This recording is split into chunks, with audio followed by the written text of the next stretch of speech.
Welcome to week 6 of the goal setting workshop. So in today's session, we are actually going to be looking at environment and how that plays a role in where you are today and how you got here. And I like to say more importantly, what can you start doing to shift and change? But I know when I figured out and found this information, it just changed so much for me because the awareness and the perspective.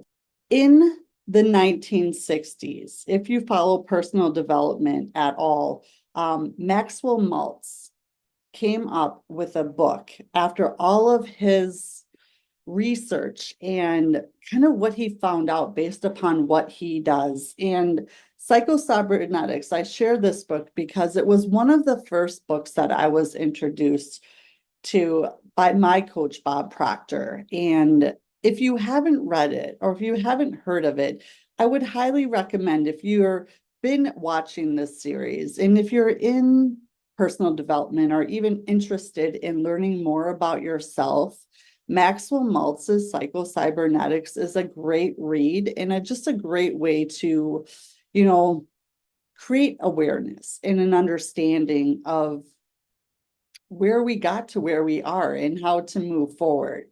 He was a plastic surgeon, and what he found is he found that he would take clients or these patients, and he would perform these amazing transformations, whether it was scar removal, or he would, change something that they just did not appreciate about their appearance and just have the most fantastic, life-changing results.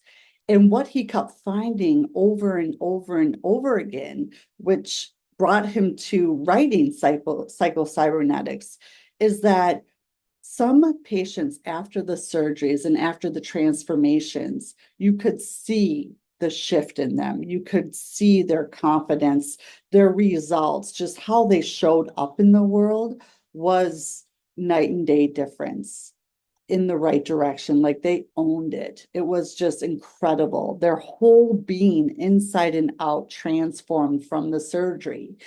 And yet others that, had the same type of surgery with fantastic results and just life-changing on the outside, really. Some people, their results didn't change at all. Their confidence didn't change at all. How they showed up in the world didn't change at all. Everything pretty much stayed the same, if not went backwards. And so he had to get down to the bottom of this and really understand why some people fully changed inside and out and some didn't. And what he found is that the psycho part of psychocybernetics is Greek for mind.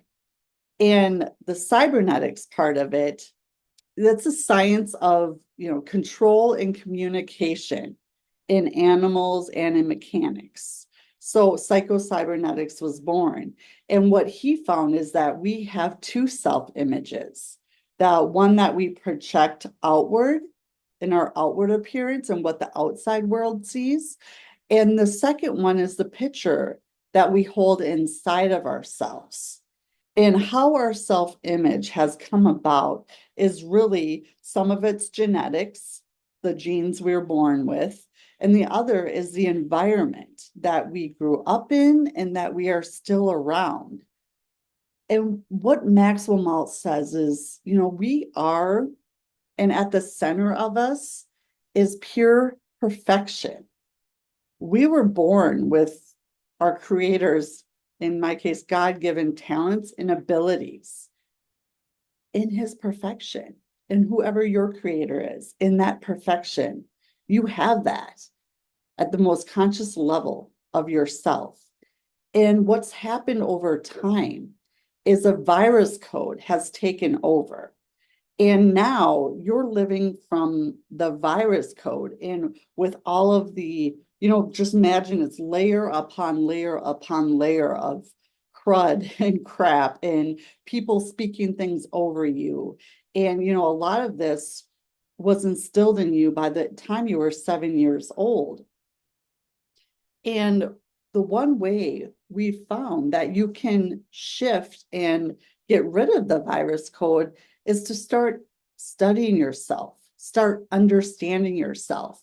And that's really a huge thing that this book, Psychocybernetics, will do for you, along with dozens, if not hundreds of others that I could recommend to you. But today I'm just looking at this one.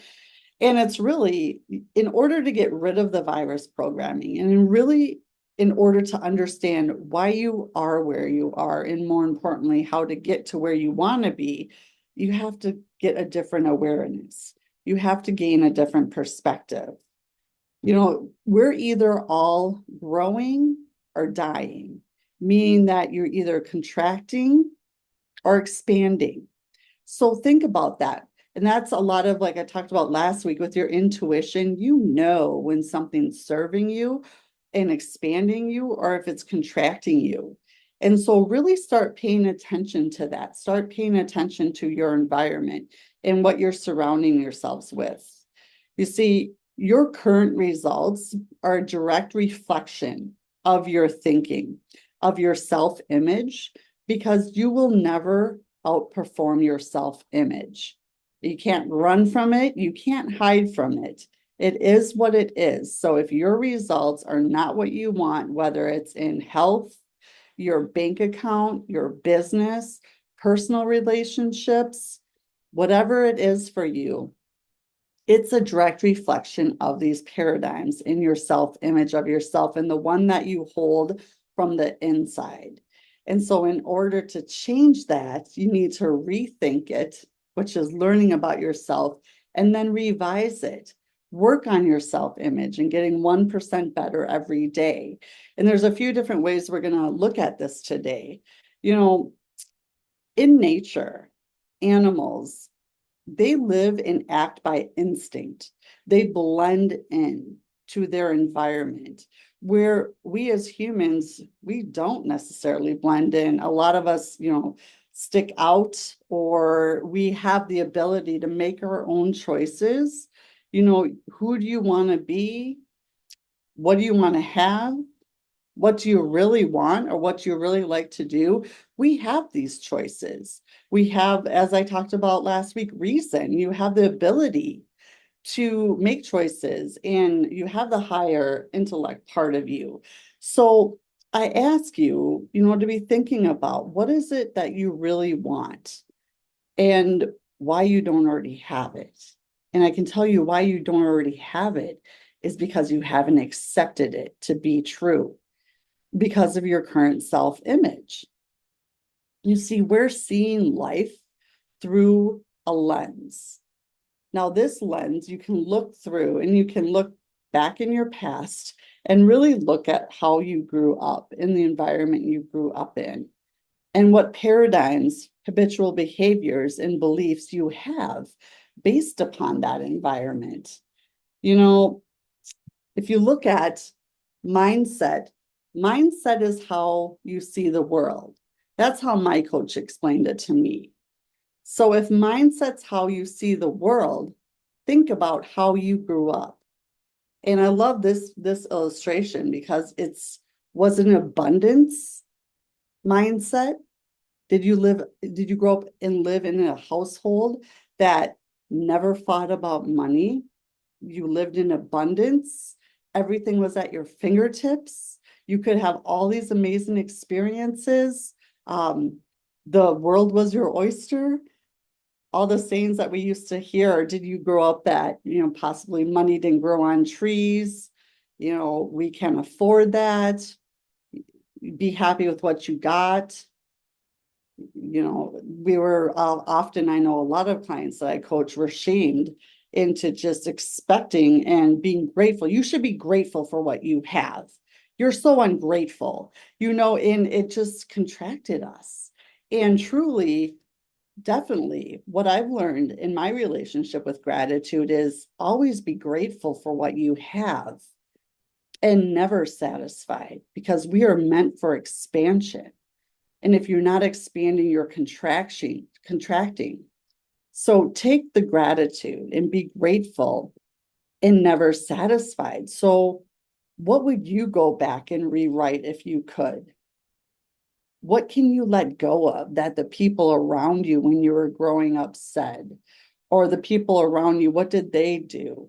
Because our parents and the people that raised us, they were just reacting and acting upon what they learned and their genes and their genetics and the environment that they grew up in. And yes, know better, do better. And at the time, they were doing the best they could with the tools and the information and the resources that they had in that very moment. And a lot of us in our 30s, 40s, 50s, 60s are living from that 7-year-old child and from those beliefs that were instilled in us that no longer serve us. And so many people, about 85 to 90% of the human population actually are still making decisions from that place. So if the world is in your hand, literally, and your environment shapes you and continues to shape you, and you can make this whatever you want it to be, knowing that information, what would you do differently? And what can you start doing today that will start infusing into you what it is that you truly desire? I talk about the 1% better every day. I'm all for quantum leaps and jumping not 5% or 10%, but 250 to 500%. But if that scares you too much, start with 1% better every day. Start with the tech age. We are so immersed in technology. I watch out my front door. I have a park at the end of my street, and I watch these people walk by, walking their dogs on their phone like this, just not even paying attention. I walked by the park the other day, and the trail's a little bit long through the park, and this woman, I would say it was probably, I had my eyes on her for a minute to a minute and a half. I kid you not. The child, I'm hoping she was a nanny and not a parent. I'm hoping she was a babysitter. She was on one of those saucer swings, and this woman was looking down at her phone, pushing the swing, did not look up from her phone once while she was pushing this child on the swing. If that is you, I just beg of you to put your phone down and be present with the ones you're in front of. Be present with your loved ones, with your partners, with your children, with your friends at dinner or happy hour. Like, put the damn phones down and actually make the other person feel important enough to have you unplug from something that doesn't really matter anyways. Because if it is an emergency, then you should probably just leave and take care of the emergency. Everything else can wait. And I just say that with such conviction because I've been guilty of it too. I know most people have, but check yourself. How has technology taken over and broken you apart from relationships and building bonds with the people nearest and dearest to you? Or maybe it's helped your business, and how has it hurt it? If you're with a client and your phone is on the table, that's signaling to them that you might be waiting for something important to happen. So put the phone away and use it when it will help you, and don't let it overtake you. Okay, I'm off my soapbox. The next thing is social media. Social media is another one that comes along with the tech age. So often, I actually, and she listens to the podcast. So Stacy, if you're listening, thank you for this. At my Women's Business Collective, one of the members has this thing on her phone where she has to do a math problem before she can open, I think it's social media or maybe even her phone. So she's just like, and it takes about 7 seconds to do.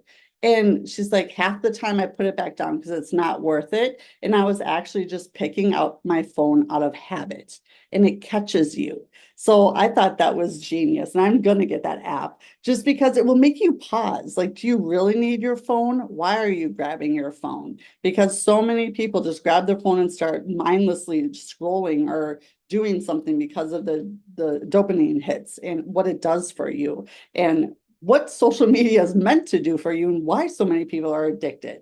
So there's tips and there's tricks and there's tools to help you with that. But it's very divisive because where you focus your energy on expands. And if it's in hateful ways, that's expanding. So I encourage you to check that. I've stayed off a lot of it because it's just kind of not really a great place to be right now. Some platforms are better than others, and some I spend a little less time on. So watch where you're spending your time and in what energy. The people that you surround yourself with. Who are you surrounding yourself with? Often we've always heard that we're the combination of the 5 people that we spend the most time with. Well, now, that can be either virtually, that can be in person. So many people are now telling me they feel isolated. So they aren't even really spending much time with anyone, which is getting them really poor results. They don't know where to go or what to do. A lot of depression, a lot of anxiety. So think about that. Think about the people that you're surrounding yourself with, and who you're talking to, and what conversations you're having, especially the conversations you have over and over and over again. Are they expanding you, or are they contracting you? Are they adding to your life and to your success and to where you want to go? Or are they just taking up space? Because you will not get any more time. You cannot buy more time. We all get the same amount of time in the day. It's what activities, it's what conversations, it's what you do with the time that sets the 1 to 3% apart from the rest of the population. Think about, what are you listening to? It's so interesting. If you're listening and watching something that's giving you maybe anxiety, or it's just not fulfilling you, or it's making you upset, stop watching it. You can turn the channel. I promise. If your vibration is off, like, don't watch it. I haven't watched the news in, oh my gosh, I don't even know how many years, probably about 7 years. And I will tell you, I know what's going on in the world. It will find you. And if you do choose to watch the news, or you do choose to, watch stuff that might not put you in a very good vibration, just don't inundate yourself with it. Get the information and shut it off, or turn the channel, or do something different. So many people just sit for hours and hours and hours and just watch this stuff that really, this is not, I'm not going to get political, but a lot of it's not even quite true. So just think about where you're spending your time. And in controlling what you can control, and what I say is, a lot of this you can't even control. So focus on controlling what you can control, and that will give you some power back, and that will give you a sense of direction, a sense of fulfillment, and a sense of, you'll encourage yourself versus feeling like a victim, feeling like everything's being done to you, and this sucks, and why is this happening, and woe is me, and I can't believe he did that, I can't believe she said that. Just stop and focus on you, and focus on understanding yourself better and controlling what you can control. And so much will change. Watch what you read. What are you reading? As books, is it expanding you? Is it giving you in education? Is it making you better? A lot of people I know, for so many years, I listened to the radio, or I read fiction that just really didn't give back to me at all. It was more entertainment, which is fine once in a while, but that's all I did. And so what I chose to do is flip that. And now I do that for entertainment every once in a while, But a majority of what I'm reading and what I'm filling my mind with is meant to expand me, is to educate me, is to get me 1% better every day. Same thing with what I'm listening to. I used to listen to the radio all the time. Used to listen to talk radio, or, I felt like I knew these people. And I know I've mentioned this before. And that's just them living out their dreams, having their business or having their career and hitting it big. Why I'm sitting here spinning my wheels. So I stopped it. I started listening to podcasts. I started listening to YouTube videos, audio books that will just expand my awareness and perspective of so many different things. Like, I crave it now. I crave to learn something new every day and become much more than 1% better every day. And I compete with myself. I compete to beat who I was yesterday. And I don't worry about anyone else. I worry about me and what I can control and how I show up for myself. What rooms are you in? What masterminds are you a part of? Whose energy are you physically surrounding yourself with? It's important. It's important of who you are letting in to your circle and who you are surrounding yourself around and being part of theirs. If you are not to your goals, I would look at that, and I'd look at that closely and decide what and who you need to leave behind and replace it with what will serve you and what will get you on the path to your goals. Because so many of us just continue to do what we do out of habit, out of our paradigms, because that's what we've always done, or that's what we were told to do. And it doesn't make sense anymore, but we don't stop to really analyze it or think about it. So stop and think, because so many people don't. They just do what they do because that's what they do. If you want to get into the top 1, 3, 5%, you got to start thinking and leaving part of you and other people and other relationships behind that no longer serve you. It's hard in the moment, and it's so rewarding on the other side. And really, who are you listening to? Who are those 5 people? If you stop and analyze it, or if you stop and figure out and think about where you're gathering your information from, that you're making decisions about yourself, about business, whose relationship advice are you taking? Have they done what you intend to do? Are they where you want to be? Or are you listening to your neighbor or your uncle or your friend or your parents that have never done what you intend to do or where you're going, and you're taking advice from them, or you're letting them shrink you and you're playing small because of something someone said that has no relevance to you and your goals and where you're going? I know that was me for years until I found all this information. So really watch who you're listening to and look at them a little bit deeper. What are their paradigms? Where are they coming from? What are their beliefs? Especially if it's maybe your boss, a speaker you're listening to, maybe it's a parent or a spouse or a friend. They all have their own baggage, and they are all fighting their own battles, and they're all speaking from their level of awareness and what they perceive to be their truth in this moment. And 99 out of 100 times, I'm going to say 999 out of 1,000 times, if you thought about it and looked at it and analyzed it, you should not be listening to them. Because most people, you can listen to them, but I would be very hesitant on taking the advice or taking action unless you know exactly who you're talking to, that they're qualified, that they're doing what you intend to do, or why you're going to them for advice. Everything else is just a conversation to be had.